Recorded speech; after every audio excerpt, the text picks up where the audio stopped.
هو انت لسه ما بتغيريش لعيالك زي ما انت، ولسه الالتهابات واكله رقبه العيال متسلخه وريحتها وحشه، ولسه الالتهابات الفطريه اللي تحت الابط عند العيل لسه زي ما هي، ولسه القشره اللي على جلد طفلك لسه ما اتقشرتش وخايفه تشيليها وتتعاملي معاها بحجه انك ماما جديده ومحدش علمك انك ازاي تتعاملي معاها، ولسه مكان الحفاضه مكان الاستك لسه فيه تسلخات، وبتقولي مامتك وحماتك مش موجودين جنبك وما عندكيش حد يعلمك. طب وانا رحت فين؟ انا خالي العيال هاني عصام، استشاري طب الاطفال وحديث الولاده وتغذيه الاطفال. وما تنسيش تجاوب على سؤال المسابقه في اخر الفيديو.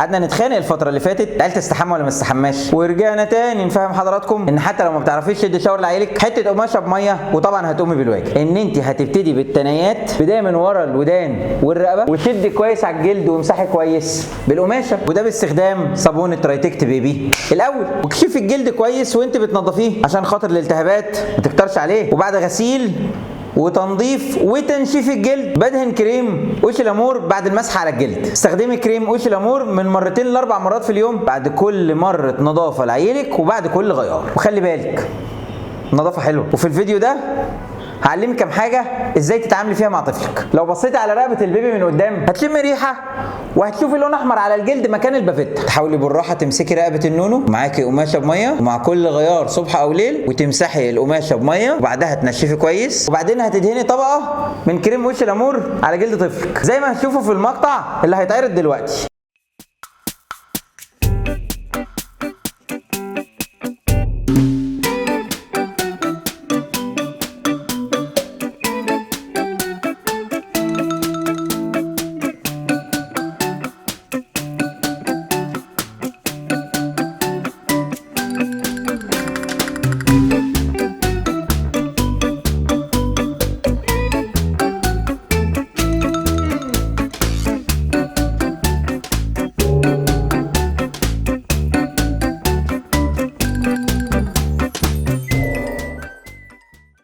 ودلوقتي خدي دي كمان من خلال ايه؟ اتحداكي لو قمت بصيتي دلوقتي تحت باط العيل اللي انت بتقولي انك محميها امبارح وانك مش هتلاقي حاجه ايه يا دكتور انت شكلك بقيت تهزر. اقول لك بقى كميه الحاجات الوحشه اللي بنشوفه تحت باط العيال الصغيرين، والتسلخات واللون البينك اللي بنشوفه كمان مكان الالتهابات تحت الباط كانها التهابات حفاضه. الله يكون في عون العيال، مش عارف مستحمليننا ازاي من اللي بنعمله فيهم. وزي الشطره برضو اي منديل قماش ولو اقل مره في اليوم نمسح على المنطقه دي، ولو مره في اليوم نمسح عليها بالميه، ثم طبقه كريم وش لامور ثابته يوميا هتستعمليها الصبح او بالليل حسب نظامك اليومي. العنايه بجلد طفل كل شويه نظافه كل شويه نظافه، واحنا عيالنا وحشين لا مؤاخذه ولا ايه؟ ما احنا نضاف برضه يا دكتور وبنعرف نعمل شغل احسن من اللي انت بتعمله كمان. بصي بقى هرد واقول لك يا نصح ما العاده فيها افاده، مش احسن من الروايح والحاجات اللي بنشوفها في العيال وانت عارفه وانا عارف، وبلاش نصيح عشان الناس ما تعرفش اكتر من اللي احنا عارفينه وانت عارفه اللي فيه. وطالما كملت الفيديو لحد دلوقتي يبقى انت حد شاطره وعايزه الاحسن ليكي ولطفلك. اجي اكد عليكي ازاي هعمل وقايه لجسم طفلي من التسلخات. اهم حاجه جفاف بشره الطفل، وبالتالي رقم 1 بالنسبه لي استخدام نوع مناسب من الحفاضات اللي بيمتص الميه كويس. ثاني حاجه